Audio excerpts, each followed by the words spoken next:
G'day guys, kia ora Aotearoa. My name is Wildkard. Thank you for watching the Wildkard Rugby Show. Like, comment, subscribe, and yes, you are here today because finally, I think we all know this, it's no secret. There's no secret in the world of rugby that the biggest chokers in club rugby is unfortunately, the Auckland Blues. And they choked big time tonight against the mighty Highlanders at Dunners, right? At Dunners, in front of the zoo. Yes, this was really embarrassing, I think, for the Blues. Stacked with the All Blacks and play against 13 players in the Highlanders team for the last 20 minutes, pretty much, and not able to score. It was a pretty bizarre situation, actually. The Highlanders ended up with 13 players. They had an injury to Ethan de Groot, so the reserve Lucia Prop was on the field. Leonard Brown was on the field, and then he was sent off with a red card. So the Highlanders could not fill a scrum for a contested scrum. Then they have to actually go down an additional player as basically a penalty for initiating the uncontested scrum. So Highlanders had to play with 13 players against the Blues. Stacked All Blacks pack. And boy, last week people said I was a bit harsh, saying that Highlanders only had two All Blacks in their team. But hey, you know, this doesn't matter how many black jerseys you got. All you need is heart and determination. And Tava Nawai was absolutely one-man army out there tonight and destroyed the Blues team. He was the outside center with the 12 jerseys on his back, but he's by far the best flanker on the field.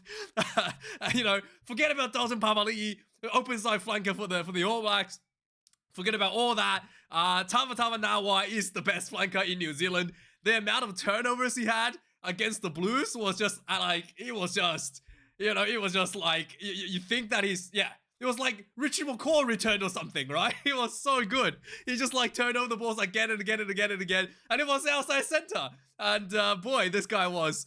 And not only that, under pressure, right? Two players in the bin. You're the captain. What are you gonna do, right? You either step up or you go down. You step aside, right? And sure enough, Tava Nawai stepped up for the plate and single-handedly, I can say that, I think everybody can agree, he single-handedly won the game by himself pretty much for the Highlanders, especially in the last 20 minutes to win this one. So let's have a quick look at the red card. I thought this was super tough. The Fakatava was over the ball. He's in a really strong situation, and Leonard Brown goes in for the clean out, hit him on the back of the head a little bit. There's not much he can do, Leonard Brown, other than just say, I'm not going to go in at all. And the TMO said it was an illegal move because he didn't attempt to wrap. He did actually attempt to wrap. If you go look at the other angle, he did actually. There's no way for him to wrap this arm, but he's tucked this arm in. He needed to put this arm up here, even though he tried to wrap with his left hand, which is on the other side. But he can't be tucking his arm like this. I think it's a little bit harsh because nowadays you can't do the croc row anymore. There's not much left for him to do. But I think that if he had to, put his other arm up when he made the engagement, I think he would have been fine. He would have been fine with just a yellow card. The red card here is very tough, and I think it's just a technique issue that needs to improve. If you look at this side, he definitely tried to unwrap with his other hand. And there's really, it's definitely wrapped. He just needs to make sure that his other arm is, not tucked into a shoulder charge position. And yeah, I thought it was a bit tough, but it is what it is. 13 players against 15, stacked with the All Blacks. Really, really outstanding. I think a lot of you Highlander fans will be really happy tonight, smashing those beers, whatever you call it. I don't even know what that beer is called. You guys love that stuff down there with the zoo. So yeah, let's have a look at, Jamie Joseph's brilliance was again showing tonight. The Landers contested well physically around the tight areas and then just went wide. The kicking game was really smart as well. A lot of chip over the top, trying to find the space, get the bounce. The key is to find the bounce with the ball. It doesn't matter how far you kick, it doesn't matter where you kick. It's really about, I think, the strategy for the Highlanders is finding the bounce. Once the ball hit the bounce on the ground, the Landers were able to get more opportunities to find space in the Blues defense. So the brilliant kicking game was from Highlanders. It was mass contrast to the Blues. Pretty ordinary kicking game with just like Harry Plummer was just like punting the ball down the field. Essentially, there was not much of an angle that he was working with. There was not much strategy he was working with. The box kicks as well, just punting the ball down the field. Wasn't really getting anywhere with anybody. Beauden Barrett, as the second playmaker, he was slotting himself into the back line and just running sideways. Especially in that last 20 minutes or so, it was really obvious. He would go in, not creating space for anybody. He just runs sideways, and there's like, you know, two guys standing. You know, the Blues have four wingers on the field, right? Rico, AJ Lamb, what is it? Talea and Caleb Clark, right? And Beauden Barrett just like running sideways, and all of these wingers just standing there like, okay, you've taken up all of my space, and then he gets turned over, right? Like that was, yeah, I thought that was really bad from Beauden. Another guy I thought was really ordinary, Rico Ioane. Is it just me? Or he's getting slower every year, right? Is he just getting slower every year? And this game was horrendous. He was dropping the ball left and the right. There was one point where he threw like a pass that was like 10 yards forward to nobody. Like just threw a pass that was like just completely going forward. Like, you know, for an outside center as well, he has no pressure at the breakdowns. His defense was not much of a pressure as well. Like the Blues defense was just like, pretty much like you're supposed to rush. There was like no rushing at all in their defense. We're just like slowly walking up essentially. So there was no pressure from Rico out of the 13 position as well in that regard. And yeah, I don't know what's going on with the Blues team. The scrum was pretty ordinary. Both teams going down a couple times, I think. I thought, yeah, the Blues was, yeah, you know, that the style that they played last year where they kind of had the forwards crashing through the middle of the field and then just like cascading with quick balls around the corner. They weren't doing that at all this season so far, and especially, you know, they kind of, it's kind of like a 50-50 point. The fact that Beauden Barrett is backed, they have like you know, last year it's like we haven't got a Beauden, so we have only one strategy. There's nothing else we can do, right? So they even had the wingers coming into the forwards doing pick and go. So they literally had Caleb Clark doing pick and go, and I think Mark Talea might have got like a more try at some point. Like they literally have the wingers coming in and getting involved with the forwards as an additional forward, essentially. And they're just not doing that at all this year. The wingers are just staying out wide, waiting for Beauden Barrett to kind of like maybe come in and create something for them. So they're kind of like they're playing in like a awkward area where they knew that their strategy worked from last year. So they're kind of like going in and out of the strategy that was successful. When they kept it tight, they were like just pounding forward and got 2 more tries from their 4-pack. But then it's kind of like, oh no, we got a Beauden, we're gonna go play more of a wider style, and then that just doesn't work. So they're kind of like in a middle ground 50-50 area where it's just, yeah, I think they have to pick one. They either pick one to go with Beauden as a playmaker and play wider and just forget about what they were doing last year, or they just go back to what they were successful at winning the championship last year and just kept everything tight and just keep Beauden in a fullback position and, you know, tell him to get better at his kicking game. To speak of kicking game, goal kicking, Beauden Barrett was better. I thought Beauden Barrett's goal kicking, this is like the best since maybe when he was, you know, 25. All right, last time Beauden's kicking was this good was probably literally like 10 years ago. Probably not 10 years ago, like 8 years ago or something, when he was probably about 25. And this was, yeah, like his goal kicking looked a lot better, the technique a lot better. For the Highlanders, Gilbert's kicking was a little bit off. Despite that, they were still able to win this. So it just tells you the difference between the two sides. Nick Berry's referee, I thought was not too bad. There was a few little things he let go left and right. There was the scrummaging. I was surprised that Nick Berry got a much better at calling some of the scrums. There was, in the previous years, I thought he was a bit iffy with some of the scrum calls, but today I thought he was was much better than he was previously in that regard.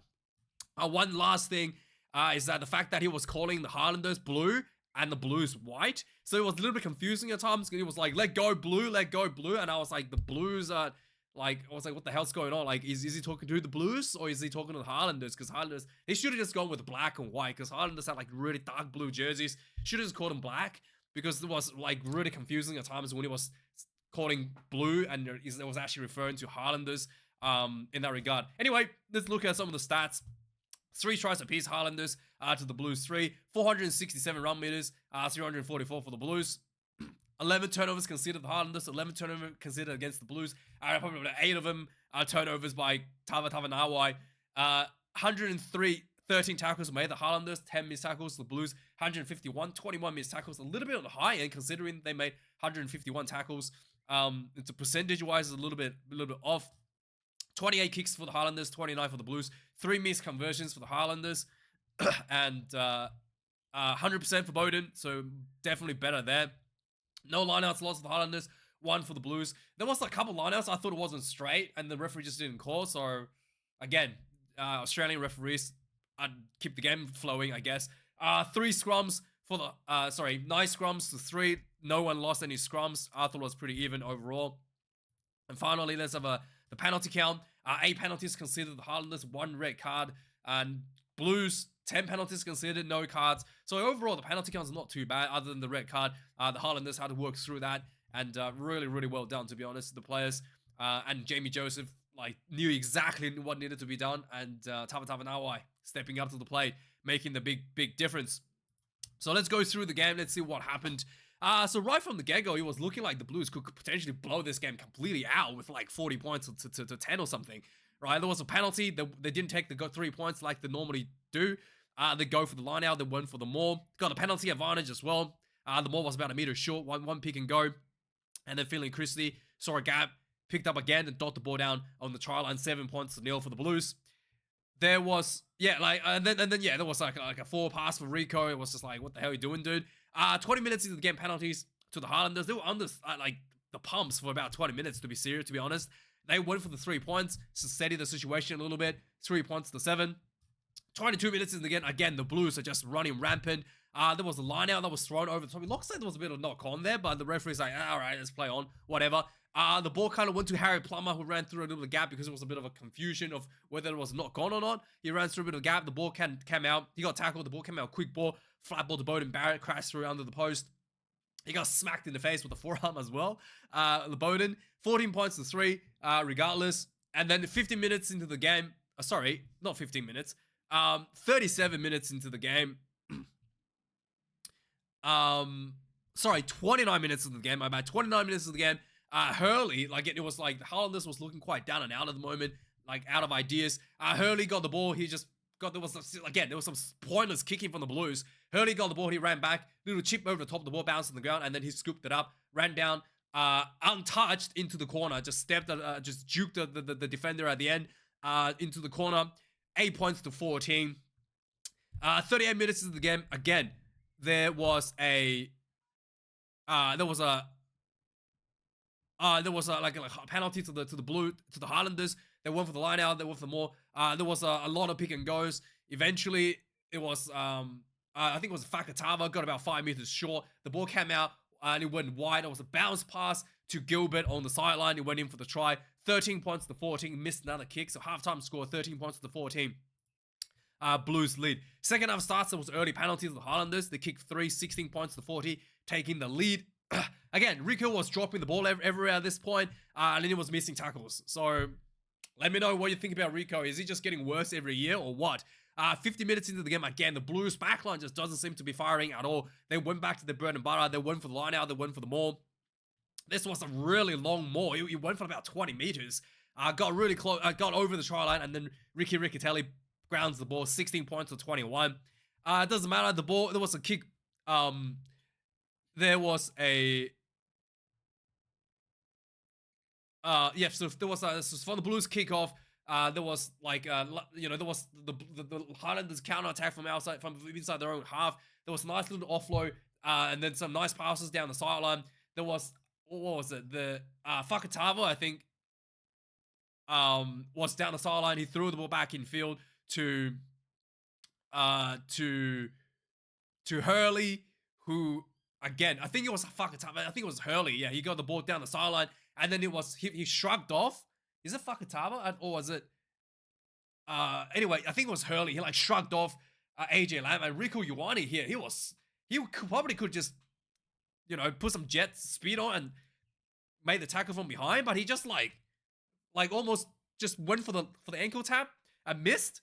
And I was like, what the hell is that, Rico? You just completely given up, and he just allowed him to run through for another try. 23 points to 21, and then there was a lot of stupid kicking back and forth on the Blues. Wasn't going anywhere.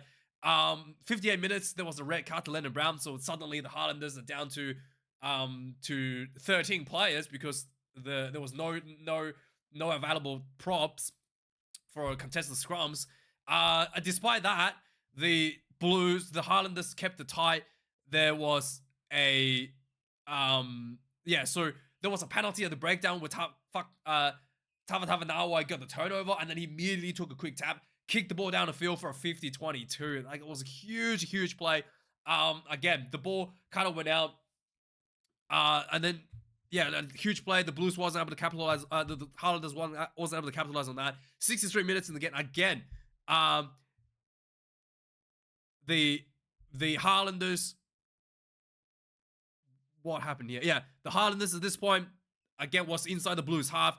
Tava Nawai gets the turnover right in front of the goalpost. 3 points, 26 points to 21.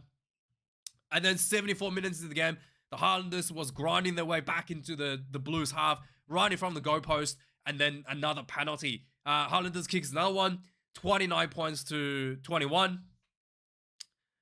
And that was it. The Blues had an opportunity at the end to try to score. Bowden's running sideways, just wasn't able to do it. Like, the Blues was not getting over the advantage line when they were attacking.